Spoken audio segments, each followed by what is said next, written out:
खाई हैं, अपने जीवन की कुर्बानियां दी हैं, उनको भी याद करना, उस दृष्टि से ये तिरंगा यात्रा आज। मैं आज के इस अवसर पर सभी उन वीर सपूतों को नमन करता हूं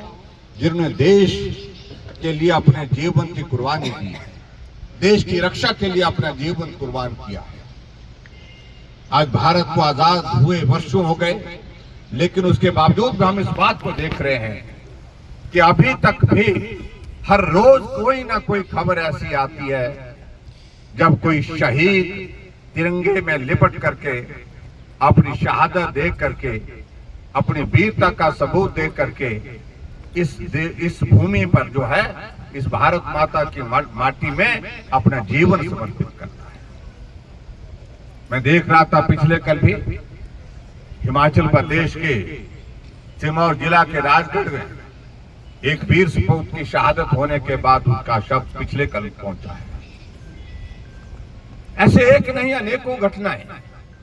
देश आजाद होने का मतलब ये नहीं है कि अब हमको सारी चीज के लिए इस स्वतंत्रता को, उस आंदोलन को, स्वतंत्रता की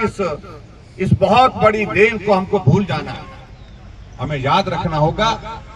कि अगर देश आजाद हुआ है, लेकिन देश आजाद रखने के लिए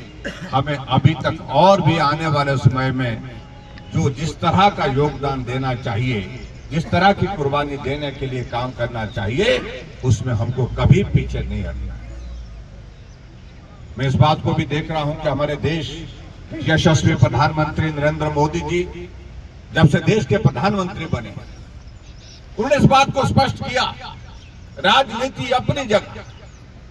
लेकिन उसके बावजूद भी हमारे कुछ फर्ज बनते हैं, हमारे कुछ दायित्व बनते हैं देश के लिए, हमारे कुछ दायित्व बनते हैं समाज के लिए, हमारे कुछ दायित्व बनते हैं अपने संस्कृति के लिए, और उस भूमिका को हमको हमेशा निभाना चाहिए। इसलिए उन्होंने तय किया 15 अगस्त का दिन तो महत्व का है ही, उस दिन भारत को आजादी प्राप्त हुई है, लेकिन उससे पहले हम सब लोग एक बार इस तरह से एक पार्टी के कार्यक्रम पूरे देश में हमको करना चाहिए जहां उन बलिदान किए हुए साथियों को भी स्मरण करना चाहिए जिनके कारण देश की आजादी प्राप्त हुई है।